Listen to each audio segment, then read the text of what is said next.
Hello बच्चों, online classes में एक बार आपका फिर से स्वागत है। आज की वीडियो में हम अपना चौथा पाठ पढ़ने जा रहे हैं जो कवि देव से संबंधित है। तो चलिए शुरू करते हैं। सबसे पहले हम देव का साहित्यिक परिचय पढ़ें, उनकी जीवनी पढ़ेंगे। सबसे पहला और महत्वपूर्ण प्रश्न ये है कि देव किस काल के कवि थे। तो देव रीतिकालीन रीतिबद्ध काव्यधारा के कवि माने जाते हैं। हिंदी साहित्य में संवत 1700 से 1900 तक के कालखंड को रीतिकाल के नाम से जाना जाता है और इसी समय में देव हुए थे। तो रीतिकालीन काव्य परंपरा में अपना विशिष्ट स्थान रखने वाले कवि देव का जन्म विक्रम संवत 1730 में हुआ था। उनके ग्रंथों से ज्ञात होता है कि वे इटावा के रहने वाले थे। इस संबंध में एक उक्ति भी प्रचलित है कि दौसरिया कवि देव को नगर इटाओ वास, अपने वास के बारे में उन्होंने बताया कि वो इटावा के रहने वाले हैं। तो किस काल के थे, वो तो हो गया रीतिकाल के। जन्म कब हुआ था, तो वो हो गया विक्रम संवत 1730 में। और रहने वाले कहाँ के थे, वो इसका उत्तर हो गया इटावा के रहने वाले थे। इनका जो मूल नाम था वो देवदत्त द्विवेदी था और इनके पिता का नाम विद्वान बिहारी लाल दुबे मानते हैं। इनके वंशज वर्तमान में इटावा और कुसमरा में रहते हैं। अब बात आती है देव की रचनाओं की। तो देव की रचनाओं की संख्या 52 के लगभग मानी जाती है, लेकिन जो प्राप्त रचनाएं हैं उनकी मुख्य, उनमें से भाव विलास, भवानी विलास, कुशल विलास, रस विलास, काव्य रसायन, देव चरित्र, अष्टयाम, सुजान विनोद, प्रेम तरंग आदि हैं। अब देव का के काव्यत्व की विशेषताएं या हिंदी साहित्य में उनका योगदान क्या है, तो उसके बारे में देखें तो देव ने भी केशव की भांति ही कवि और आचार्य कर्म का निर्वाह किया था। यानी कवित्व और आचार्यत्व दोनों में ही इन्हें विशिष्ट स्थान प्राप्त था। कवि की भांति कविताएं भी करते थे और आचार्य की भांति लक्षण ग्रंथों का निर्माण भी इन्होंने किया था। स्वभाव से रसिक होने के कारण उनके काव्य में श्रृंगार रस का उच्छल प्रवाह रहता है। यानी देव प्रेम और सौंदर्य के कवि माने जाते हैं। उनकी ये श्रृंगारिकता छिछली नहीं, अपितु उसमें विशेष गंभीरता विद्यमान है। वे वैसे तो रसवादी आचार्य थे, परंतु अलंकारों के स्वाभाविक प्रयोग के प्रति भी उनका आग्रह था। देव ने साहित्यिक ब्रज भाषा को अपनाया था। यानी उनकी जो भाषा थी, प्रिय भाषा साहित्य लेखन की, वो ब्रज थी, परंतु उसमें संस्कृत, प्राकृत, अभ्रंश, फारसी और उत्तर भारत के अन्य बोलियों के शब्दों का स्वतंत्रता से प्रयोग मिलता है। इस प्रकार से कवि देव काव्य सृष्टि और आचार्य दृष्टि के कारण ऐसे महाकवि हैं जिन्होंने तत्कालीन सामाजिक और साहित्यिक परिस्थितियों में हिंदी साहित्य को अमूल्य ग्रंथ रत्न प्रदान किए। तो ये तो था कवि देव का साहित्यिक परिचय। अब पाठ परिचय, यानी यहाँ जो उनके छंद हम पढ़ने वाले हैं उनमें क्या खास है। यहाँ निर्धारित कविता में देव ने अपने आराध्य श्री कृष्ण का गुण कथन किया है। पहला जो सविया उनका हम पढ़ेंगे वो कृष्ण के रूप सौंदर्य का वर्णन है पूरी तरह से, जिसमें उन्होंने सांवरिया श्री कृष्ण के पाँव में घुंघरू के मधुर स्वर झंकृत हो रहे हैं। वे पीत वसन में सुहावने लग रहे हैं, माथे पर मुकुट है, नयन चंचल हैं, मंद हंसी चेहरे पे शोभायमान है। कृष्ण के लोक प्रचलित स्वरूप को ही कवि ने अभिधा में समग्रता से उपस्थित कर दिया है। देव को पेजीले मजमून की बुनावट में निपुणता हासिल थी। दूसरे पद्य में उन्होंने मौलिकतापूर्वक कृष्ण के जादुई सूरत में गोपिकाओं के विवश समर्पण का वर्णन किया है। और तीसरे पद्य में, जो कि अपने आप में बहुत ही विशिष्ट है, बहुत ही मौलिक है, उसमें स्मृति और स्वप्न कविता का संगम है। नायिका का स्वप्निल संसार उसके जागते ही खो जाता है। स्वप्न में सुखद मिलन है और जागरण में जुदाई है। यही विडंबना ही इस कविता की मौलिकता और खूबसूरती है। इस प्रकार से ये पाठ परिचय है। अब हम देखते हैं यहाँ देव का पहला छंद। यहाँ छंद की दृष्टि से ये सवैया हैं देव के, और सवैया लेखन में इनको विशेष मतलब निपुणता प्राप्त थी। पायनी नुपुर मंजू बजे, कटी किंकनी में धुनी की मधुराई, सांवरे अंग लसे पटपीत, हिये हुल से वनमाल सुहाई, माथे किरीट बड़े दृग चंचल, मंद हंसी मुख चंद जुन्हाई, जय जग मंदिर दीपक सुंदर, श्री ब्रज दुलह देव सहाई। श्री कृष्ण के रूप सौंदर्य का वर्णन करते हुए देव कह रहे हैं कि ऐसे श्री कृष्ण जिनके पाँव में, पायनी यानी पाँव में, नूपुर माने घुंघरू, मंजू का मतलब सुंदर, बजे यानी बजना, जिनके पाँव में सुंदर घुंघरू बज रहे हैं। कटी माने कमर, किंकिनी यानी करधनी, कमर में पहनने का आभूषण, धुनी यानी ध्वनि, मधुराई यानी मधुरता, और कमर में करधनी की मधुर ध्वनि सुनाई दे रही है।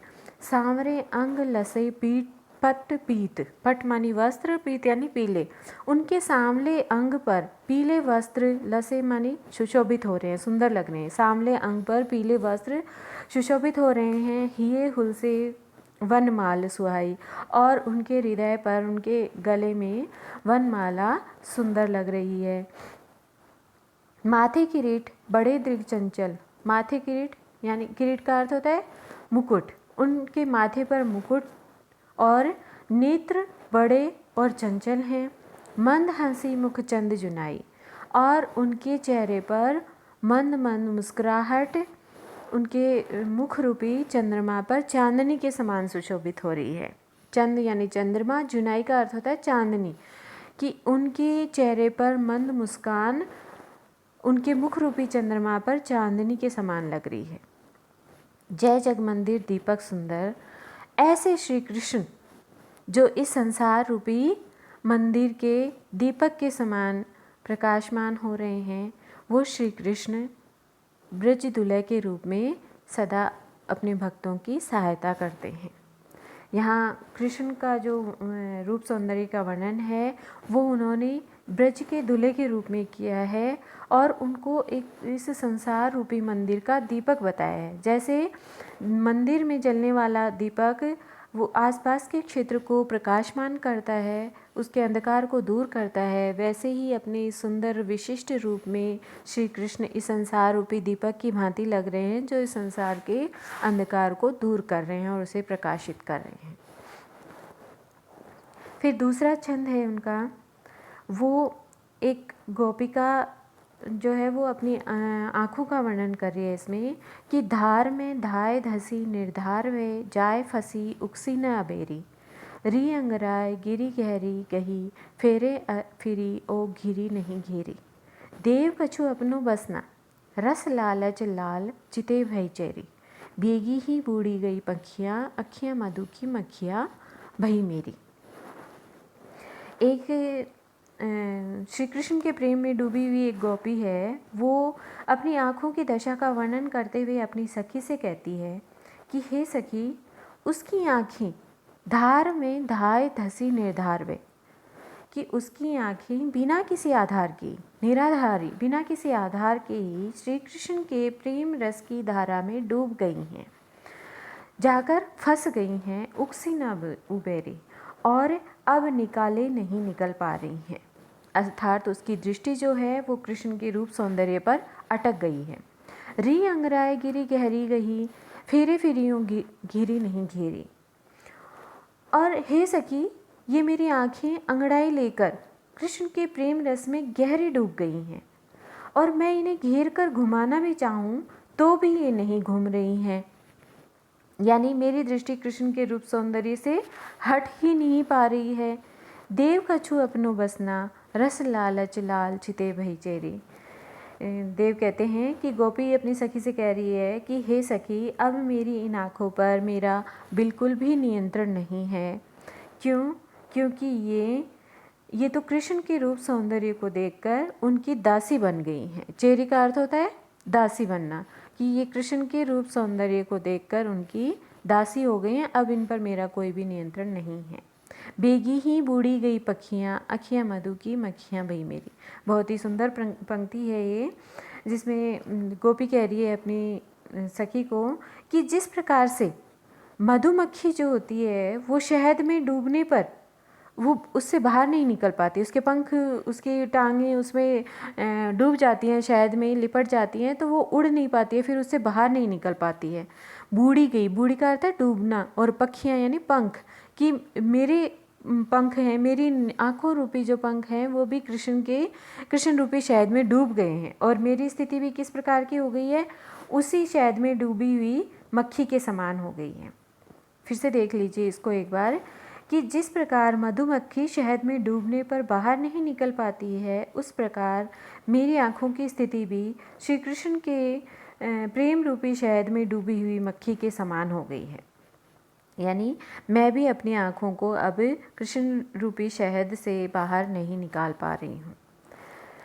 तीसरा देखते हैं हम। जहरी जहरी झीनी बूंद पड़ती है मानो, गहरी गहरी घटा घिरी है गगन में। आनी कयो श्याम मोसो, चलो झूली बे को आजू। फूली ना समानी भई ऐसी हो मगन में।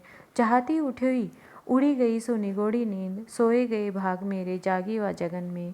आँखी खोली देखूं तो घन है ना घनश्याम, वही छाई बूंदे मेरे आंसू वे गगन में। इसमें भी एक गोपी या एक नायिका जो है वो अपने स्वप्न का वर्णन अपनी सखी से कर रही है कि हे सखी, मैंने रात को ऐसा स्वप्न देखा जिसमें वर्षा ऋतु है और मानो जहरी जहरी झीनी बूंद पड़ती है, मानो झीनी झीनी वर्षा की बूंदें पड़ रही हैं और गहरी गहरी घटा घिरी है गगन में, और आसमान में चारों ओर गहरी गहरी घटाएं घिरी हुई हैं। आने कहो श्याम मौसो, ऐसे में श्री कृष्ण ने मुझे आने के लिए कहा, चलो झूली बे को आजू, और मुझे झूला झूलने के लिए आमंत्रित किया। फूली न समानी भई ऐसी हो मगन में। फूली न समानी, यहाँ मुहावरे का बहुत ही सुंदर प्रयोग किया है कवि ने। फूली न समानी मुहावरे का अर्थ है बहुत ही प्रसन्न होना। तो जैसे ही कृष्ण ने मेरे सामने ये झूलने का प्रस्ताव रखा, मैं बहुत ही प्रसन्न हुई और ऐसी मगन हो गई कि जैसे ही चाहती उठी उड़ी गई सो निगोड़ी नींद। जैसे ही मैंने उठना चाहा उनके साथ जाने के लिए, वैसे ही मेरी निगोड़ी नींद है वो खुल गई, उड़ गई। सोए गए भाग मेरे जागी वा जगन में। और ऐसे लगा जैसे उस उठने के साथ ही, उस जगने के साथ ही मेरे भाग्य सो गए। आँख खोली देखो तो घन है ना घनश्याम। क्यों भाग्य कैसे सो गए कि जैसे ही मैंने आँखें खोली तो देखा ना तो वहाँ कोई बादल हैं, ना ही वहाँ श्री कृष्ण हैं। वे छाई बूंदें मेरे आंसू वे गगन में। और जो वर्षा की बूंदें सपने में मैंने देखी थी, वो ही वर्षा की बूंदें अब आंसुओं की बूंदों के समान मेरी आँखों में छाई हुई थी। इस प्रकार से जैसे सपने में मतलब संयोग श्रृंगार का वर्णन किया है कवि ने कि गोपी है वो कृष्ण से मिल रही है, और जैसे ही सपना टूटता है वहाँ वियोग श्रृंगार का वर्णन होता है कि वो कृष्ण से बिछड़ जाती है। तो ये अपने आप में एक बहुत ही मौलिक छवि है यहाँ कवि का। अब इनके जो कठिन शब्द हैं वो यहाँ स्क्रीन पर आपके सामने दिए गए हैं, इनको भी नोट करेंगे। इनमें से एक एक नंबर के प्रश्न भी पूछे जा सकते हैं, जैसे किरीट का शाब्दिक अर्थ क्या है, जुनाई का अर्थ क्या है। अब वस्तुनिष्ठ प्रश्न देखिए आप इसके। पहला प्रश्न है, कवि देव का जन्म स्थान कहाँ है? तो देव का जन्म स्थान इटावा माना जाता है। दूसरा है, गहरी गहरी घटा में कौन सा शब्द अलंकार है? यहाँ अलंकार की बात, ये अनुप्रास अलंकार के बारे में मैंने आपको पहले भी बताया था। जहाँ एक ही वर्ण एक से अधिक बार आता है वहाँ अनुप्रास अलंकार होता है। जैसे घ वर्ण यहाँ 3 बार आया है। अति लघुत्रात्मक प्रश्न देखिए, श्री ब्रजदुलय की संज्ञा किसे प्रदान की गई है? तो श्री ब्रजदुलय कवि ने श्री कृष्ण को कहा है। रस की लालची और दासी कौन हो गई हैं? तो रस की लालची और दासी गोपिका की आंखें हो गई हैं। श्याम ने किसे झूला झूलने के लिए आमंत्रित किया? तो श्याम ने गोपिका को झूला झूलने के लिए आमंत्रित किया। फिर लघुत्रात्मक प्रश्नों में नेत्रों को मधुमक्खी के समान क्यों बताया गया है? ये अभी हमने पढ़ा कि जिस प्रकार मधुमक्खी शहद में डूब जाती है तो उसके पंख, उसके पैर उसमें अटक जाते हैं और वो चाहकर भी उड़ नहीं पाती है। इसी प्रकार से गोपिका की आँखें वो कृष्ण के प्रेम सौंदर्य में अटक गई हैं, रूप सौंदर्य में अटक गई हैं, और वो चाह रही है उनको वहाँ से हटाना, लेकिन फिर भी हट नहीं पा रही है। नायिका के भाग क्यों सो गए?